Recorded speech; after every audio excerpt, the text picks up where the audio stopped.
प्रेम से बोलिए छठी माई की जय, सूर्य भगवान की जय। ओम नमः शिवाय। प्रिय भक्तगणों, आज कार्तिक माह शुक्ल पक्ष की चतुर्थी तिथि है और आज से महापुण्य फलदायी सभी व्रतों में अत्यंत ही कठिन व्रत छठ पूजा का आरंभ हो रहा है, जिसमें सूर्य देवता तथा छठी माता की पूजा अर्चना की जाती है। यह व्रत 36 घंटे निर्जला उपवास करने वाला तथा कठोरतम नियमों से परिपूर्ण है। यह व्रत यदि जो भी मनुष्य पूर्ण विधि विधान निष्ठा पवित्रता से करे तो 100% मन मांगी मुरादें पूरी करने वाला होता है। ब्रह्मा की पुत्री सूर्य देव की बहन छठी मैया की कृपा बरसती है, सूर्य देवता की भी कृपा प्राप्त होती है। इस व्रत के प्रभाव से रोगी रोग मुक्त हो जाते हैं, पुत्र पुत्री दीर्घ आयु वाले होते हैं, वैवाहिक स्त्रियां अखंड सौभाग्य वाली होती हैं, घर में अन्न धन यश वैभव मान प्रतिष्ठा संतान सुख रोग मुक्त काया की प्राप्ति होती है।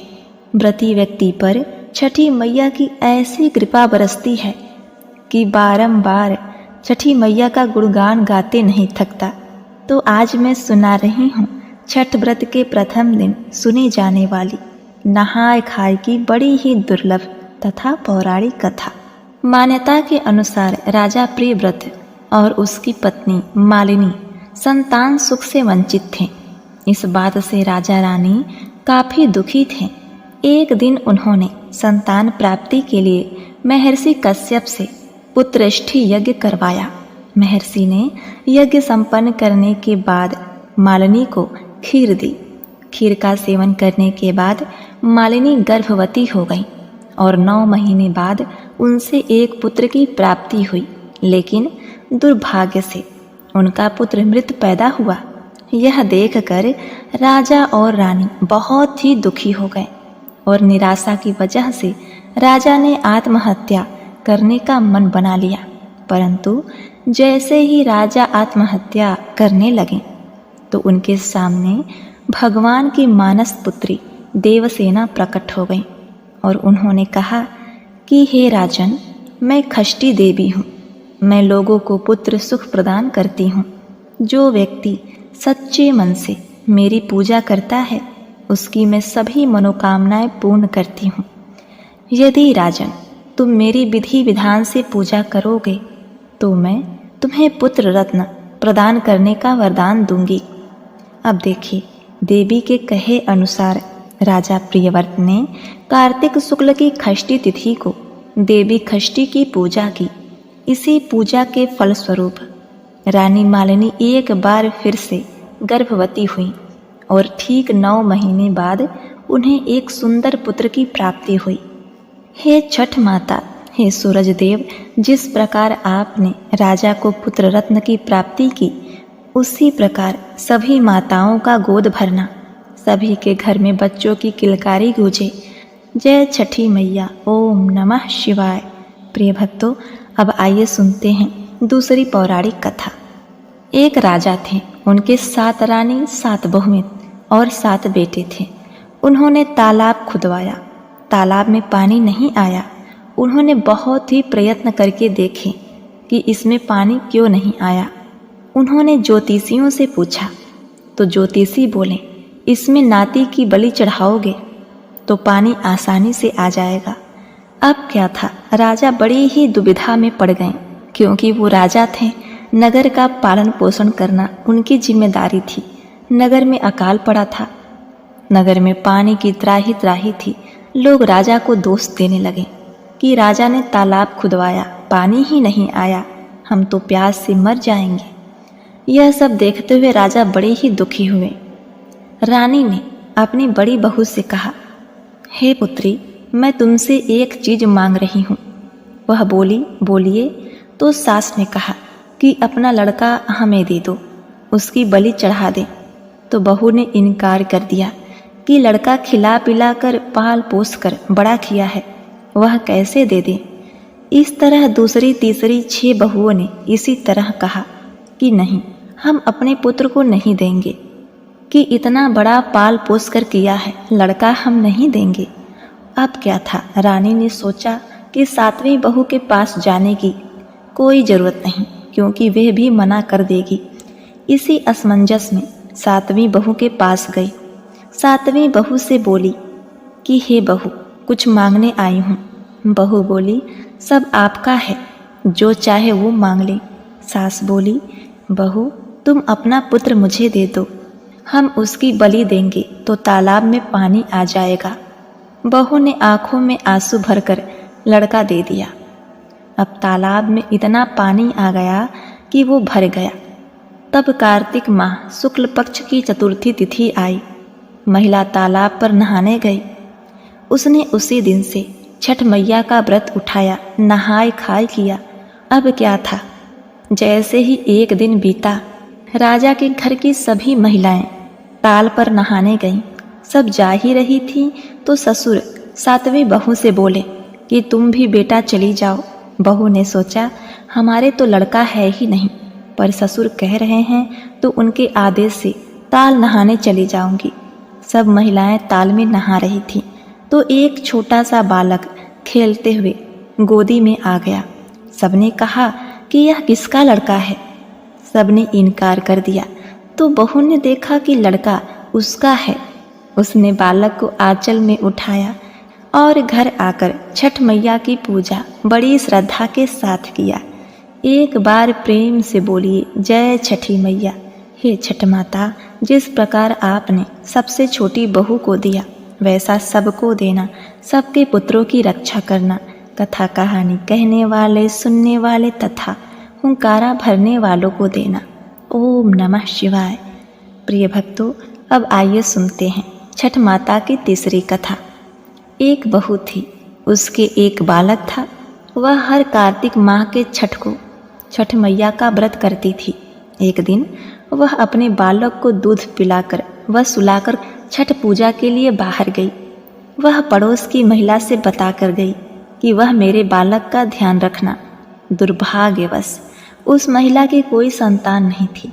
उस महिला के मन में पाप आ गया। उसने बालक की बलि चढ़ाकर भट्ठी में उस बालक को डाल दिया, ऊपर से बंद कर दिया।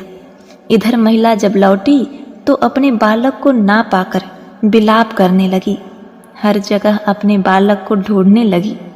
तभी किसी अन्य से उस पड़ोसी महिला की क्रूरता का पता चला तो वह पूरे गांव व पंचों के साथ उस महिला के घर गई।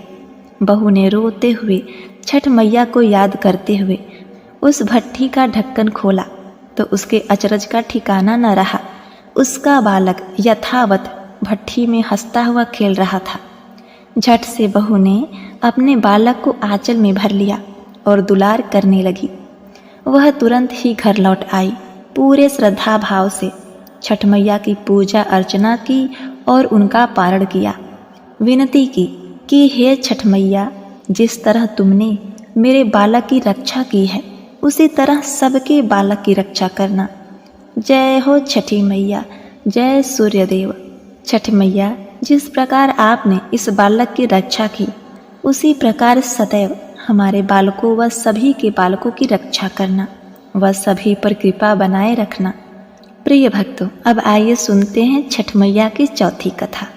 छठ पर्व के लिए कई प्रथाएं प्रचलित हैं, किंतु पौराणिक शास्त्रों में इसे देवी द्रौपदी से जोड़कर देखा जाता है।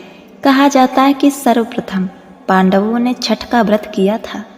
मान्यता है कि जब पांडव जुए में अपना सारा राजपाट हार गए, तब द्रौपदी ने छठ का व्रत रखा।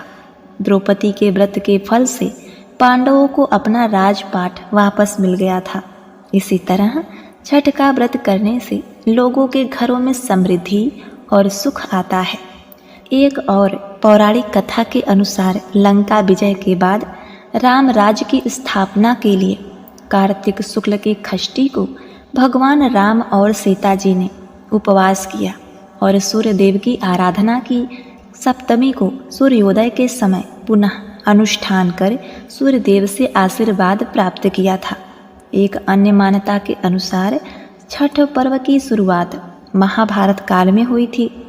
सबसे पहले सूर्यपुत्र कर्ण ने सूर्यदेव की पूजा शुरू की थी। कर्ण भगवान सूर्य का परम भक्त था। वह प्रतिदिन घंटों कमर तक पानी में खड़े होकर सूर्य को अर्घ देता था। सूर्य की कृपा से वह महान योद्धा बना था। आज भी छठ में अर्घदान की यही पद्धति चली आ रही है। कई कथाओं में पांडवों की पत्नी द्रौपदी द्वारा सूर्य की पूजा करने का उल्लेख है। वे अपने परिजनों के उत्तम स्वास्थ्य की कामना और लंबी उम्र के लिए नियमित सूर्य पूजा करती थी। आई हैं सूरज देव लेके अजोरवा पूर्ववन में, देव दुधवे अर्घ रउवा चरणन में, देव दुधवे अर्घ रउवा चरणन में। कैली बरत छठ सखियां सब मिली जुली तन मन से, आदित्य दीही ना किरनिया अपने भगतन की, छठी माई दीही ना आशीष अपने भगतन की। ओम गंगणाधिपतये नमः। आज कार्तिक मास शुक्ल पक्ष की विनायक चतुर्थी का व्रत है। अग्नि पुराण में कहा गया है, जब विनायक चतुर्थी का व्रत मंगलवार को पड़े तो वह भौम चतुर्थी, मंगलवारी चतुर्थी या सुख चतुर्थी कही जाती है। भविष्य पुराण में सुमंत मुनि कहते हैं कि मंगलवारी चतुर्थी सूर्य ग्रहण के समान पुण्य फलदायी होती है। इसमें जो भी जप तप ध्यान दान कथा श्रवण करेंगे वह सब अक्षय होगा।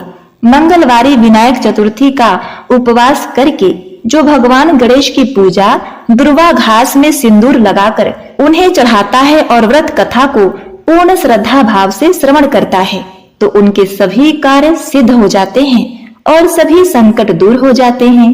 इस प्रकार जब भगवान श्री गणेश संतुष्ट होते हैं तो उन भक्तों पर देवी देवता पितर सभी प्रसन्न रहते हैं। वह समय आने पर कुबेर के समान धनी हो जाता है। इस दिन भौम अथवा मंगल देव की भी पूजा तथा कथा श्रवण का विधान है। इससे सौभाग्य और उत्तम रूप संपत्ति की प्राप्ति होती है। तो आइए अब श्रवण करते हैं। प्रिय भक्तगणों, अब आइए सुनते हैं विनायक चतुर्थी व्रत कथा। गणेश चतुर्थी व्रत की पौराणिक कथा के अनुसार एक बार भगवान शिव तथा माता पार्वती नर्मदा नदी के किनारे बैठे थे। वहां माता पार्वती ने भगवान शिव से समय व्यतीत करने के लिए चौपड़ खेलने को कहा। शिव जी चौपड़ खेलने के लिए तैयार हो गए, परंतु इस खेल में हार जीत का फैसला कौन करेगा, यह प्रश्न उनके समक्ष उठा। तो भगवान शिव ने कुछ तिनके एकत्रित करके उसका एक पुतला बनाकर उसकी प्राण प्रतिष्ठा कर दी और पुतले से कहा, बेटा, हम चौपड़ खेलना चाहते हैं, परंतु हमारी हार जीत का फैसला करने वाला कोई नहीं है, इसलिए तुम बताना कि हम दोनों में से कौन हारा कौन जीता। उसके बाद भगवान शिव और माता पार्वती का चौपड़ खेल शुरू हो गया। यह खेल 3 बार खेला गया। संयोग से तीनों बार माता पार्वती ही जीत गई। खेल समाप्त होने के बाद बालक से हार जीत का फैसला कराने के लिए कहा गया तो उस बालक ने महादेव जी को विजयी बताया। यह सुनकर माता पार्वती क्रोधित हो गईं और क्रोध में उन्होंने बालक को लंगड़ा होने, कीचड़ में पड़े रहने का श्राप दे दिया।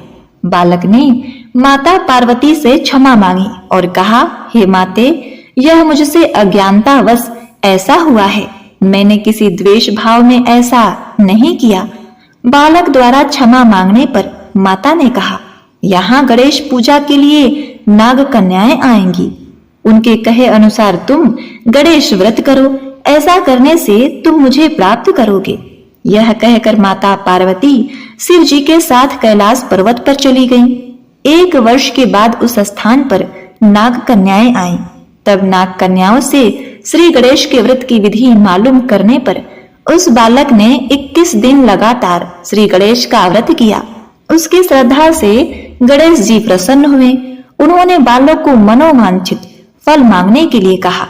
उस पर उस बालक ने कहा, हे विनायक जी, मुझ में इतनी शक्ति दीजिए कि मैं अपने पैरों से चलकर अपने माता पिता के साथ कैलाश पर्वत पर पहुंच सकूं और वे सब देखकर प्रसन्न हों और वे यह देखकर प्रसन्न हों। तब बालक को वरदान देकर श्री गणेश जी अंतर ध्यान हो गए। इसके बाद वह बालक कैलाश पर्वत पर पहुंच गया। कैलाश पर्वत पर पहुंचने की अपनी कथा उसने शिव जी को सुनाई। चौपड़ वाले दिन से माता पार्वती शिव जी से विमुख हो गई थी। अतः देवी के रुष्ट होने पर भगवान शिव ने भी बालक के बताए अनुसार 21 दिनों तक श्री गणेश का व्रत किया। इस व्रत के प्रभाव से माता पार्वती के मन में भगवान शिव के लिए जो नाराजगी थी वह समाप्त हो गई। तब यह व्रत विधि भगवान शंकर ने माता पार्वती को सुनाई। यह सुनकर माता पार्वती के मन में भी अपने पुत्र कार्तिकेय जी से मिलने की इच्छा जागृत हुई। तब माता पार्वती ने 21 दिन तक श्री गणेश जी का व्रत किया तथा दुर्वा फल लड्डुओं से गणेश जी का पूजन अर्चन किया। और व्रत के 21वें दिन कार्तिकेय स्वयं माता पार्वती से मिलने आ गए। उस दिन से श्री गणेश चतुर्थी का यह व्रत समस्त मनोकामनाओं की पूर्ति करने वाला व्रत माना जाता है। इस व्रत को करने से मनुष्य के सारे कष्ट दूर होकर मनुष्य को समस्त सुख सुविधाएं प्राप्त होती है। तो बोलिए गजानन भगवान की जय हो। अब आइए सुनते हैं श्री गणेश भगवान के प्रथम पूज्य गणेश कहलाने की पीछे की कथा। एक समय की बात है, विष्णु भगवान का विवाह लक्ष्मी जी के साथ निश्चित हो गया। विवाह की तैयारी होने लगी। सभी देवताओं को निमंत्रण भेजे गए, परंतु गणेश जी को निमंत्रण नहीं दिया गया। कारण जो भी रहा हो, अब भगवान विष्णु की बारात जाने का समय आ गया। सभी देवता अपनी पत्नियों के साथ विवाह समारोह में आए। उन सब ने देखा कि गणेश जी कहीं दिखाई नहीं दे रहे हैं। तब वे आपस में चर्चा करने लगे कि क्या गणेश जी को कोई न्योता नहीं दिया है या स्वयं गणेश जी ही नहीं आए हैं। सभी को इस बात पर आश्चर्य होने लगा। तभी सबने विचार किया कि विष्णु भगवान से ही इसका कारण पूछा जाए। विष्णु भगवान से पूछने पर उन्होंने कहा कि हमने गणेश जी के पिता भोलेनाथ महादेव को न्योता भेज दिया है। यदि महादेव अपने पिता के साथ आना चाहते हैं तो आ जाते, अलग से न्योता देने की कोई आवश्यकता नहीं थी। दूसरी बात यह कि उनको 1.25 मन मूंग, 1.25 मन चावल, 1.25 मन घी और 1.25 मन लड्डू का भोग दिन भर में चाहिए। यदि गणेश जी नहीं आएंगे तो कोई बात नहीं, दूसरे के घर जाकर इतना सारा खाना पीना अच्छा भी नहीं लगता। इतना वार्ता कर ही रहे थे कि किसी एक ने सुझाव दिया कि यदि गणेश जी आ भी जाएं तो उनको द्वारपाल बनाकर बैठा देंगे कि आप घर का ध्यान रखना। आप तो चूहे पर बैठकर धीरे धीरे चलने वाले हैं तो बारात में बहुत पीछे रह जाएंगे। यह सुझाव भी सबको पसंद आया तो विष्णु भगवान ने भी अपनी सहमति दे दी। इतने में श्री गणेश भगवान वहां पहुंचे और उन्हें समझा बुझाकर घर की रखवाली करने के लिए बैठा दिया गया। बारात चल दी। तब नारद जी ने देखा कि गणेश जी तो दरवाजे पर ही बैठे हुए हैं, तो वे गणेश जी के पास गए और रुकने का कारण पूछा। गणेश जी कहने लगे, विष्णु भगवान ने मेरा बहुत अपमान किया है।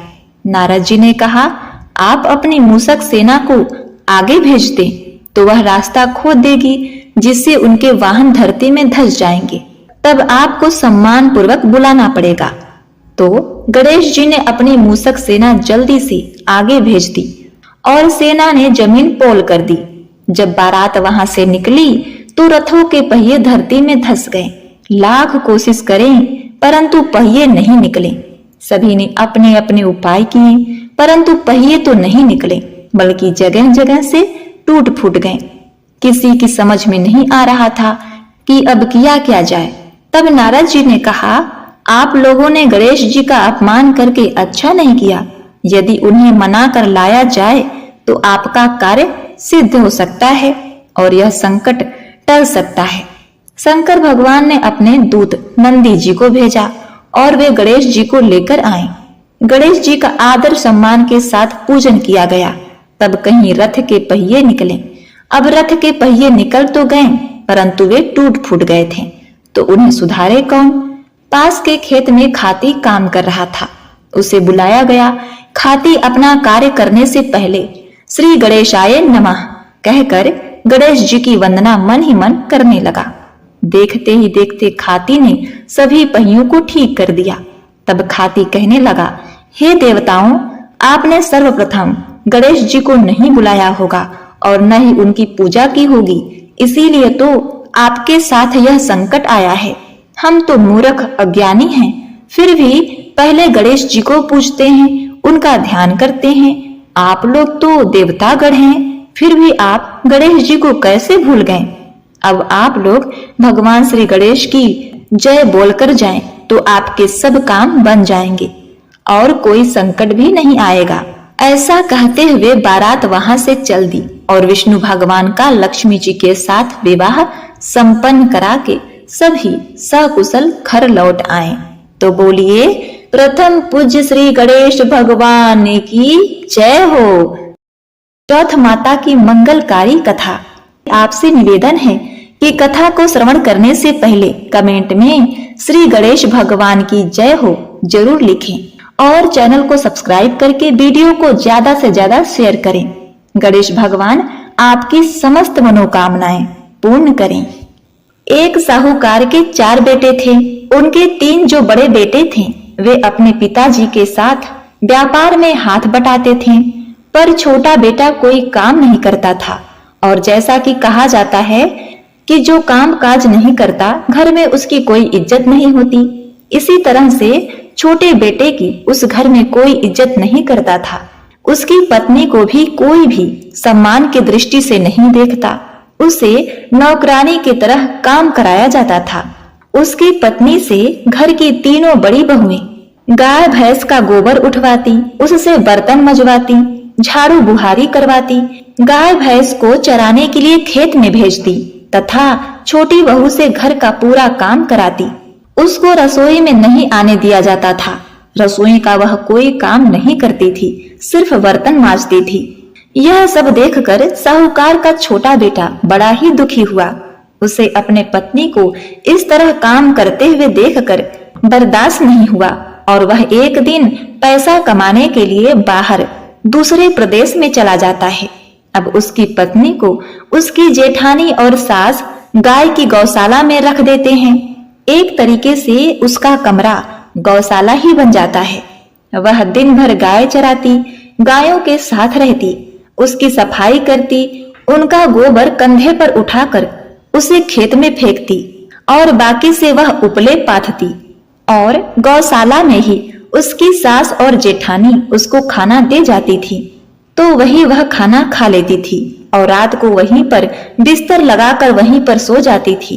इस तरह से पूरा घर उससे कट गया था और गौशाला में ही वह रहती थी।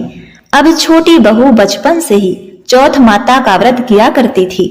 छोटी बहू को इस संकट के घड़ी में भी भगवान श्री गणेश का स्मरण रहता और चौथ माता पर उसका अटूट विश्वास था।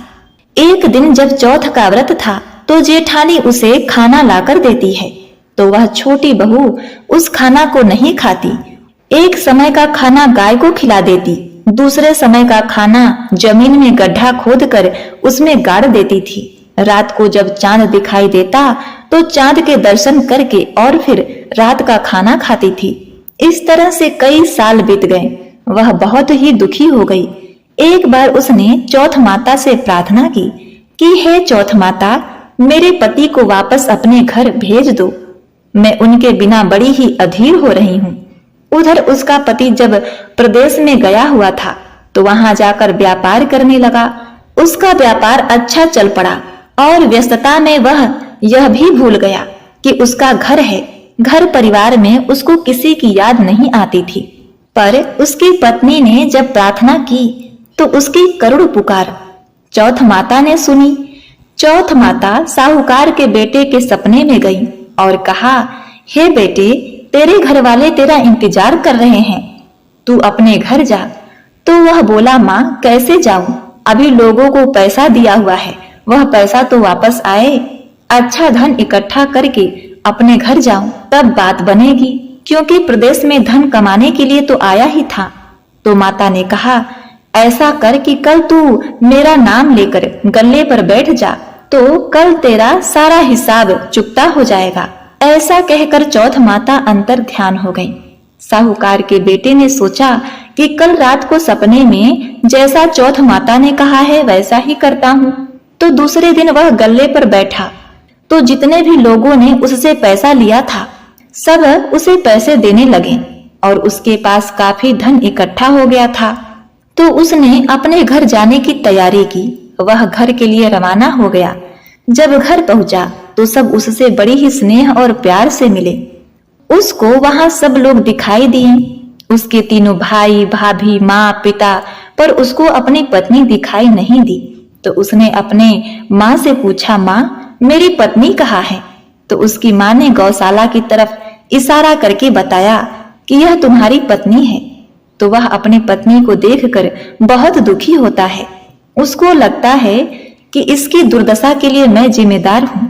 फिर वह अपनी माँ से पूछता है कि माँ, अपने घर में चौथ माता का व्रत कौन करता है? तो उसकी माँ जवाब देती है कि कोई नहीं करता है। तो वह कहता है कि पर मेरे तो सपने में चौथ माता आई थी और उन्होंने मुझे घर आने के लिए कहा। तब छोटी बहू थी, वह बोली कि मैं चौथ माता का व्रत करती हूँ और मैंने ही चौथ माता से प्रार्थना की थी कि माँ मेरे पति को तू भेज दो। तो उसकी बात सुनकर माँ कहती है कि यह झूठ बोल रही है, हम तो रोज इसको 3 समय का खाना देते हैं और यह भर पेट खाना खाती है। यह सुनकर छोटी बहू कहती है कि आप चाहो तो गाय से पूछ लो, मैं झूठ नहीं बोल रही हूँ। और क्योंकि मैं हर चौथ पर 1 समय का खाना गाय को खिलाती थी तो सब गाय से पूछते हैं। गाय गर्दन हिलाकर उसकी बात का समर्थन कर देती है। अब उसकी सासू माँ फिर भी विश्वास नहीं करती और कहती कि दूसरे समय का खाना तो खाती ही थी ना। तो वह कहती है कि नहीं, दूसरे समय का खाना मैं जमीन में गौशाला में गड्ढा खोदकर उसमें गाड़ देती थी। और फिर वह कहती है, आप चाहो तो वहां देख लीजिए। और फिर वह सब वहां गड्ढा खोद कर देखते हैं तो चौथ माता के प्रताप से वहां पर जो खाना उसने गाड़ा था वह सब सोना चांदी जवाहरात में बदल जाते हैं। तो वहां से बहुत सारा सोना और हीरा जवाहरात निकलता है। तो सब उसकी बात मान लेते हैं और उसके पास चूंकि खूब सारा धन संपत्ति हो चुका था तो उसकी सास और जेठानी सब उसको बहुत मान देने लगती हैं और उसके पति को उसका उचित सम्मान प्राप्त होता है। इस प्रकार से चौथ माता की कृपा से घर में सुख शांति समृद्धि का साम्राज्य स्थापित हो गया और घर में सब खुशहाली से रहने लगे। हे चौथ माता, जिस प्रकार आपने छोटी बहू के परिवार को एक किया, उसके पति को सम्मानित करा, उसके पति को उसका सम्मान दिलाया, बहू को भाग्यशालिनी धनवान बनाया, वैसे इस कथा कहानी को सुनने वाले, कहने वाले, हुंकारा भरने वाले सभी को उनके मनोवांछित फल की प्राप्ति कराना। बोलिए चौथ माता की जय।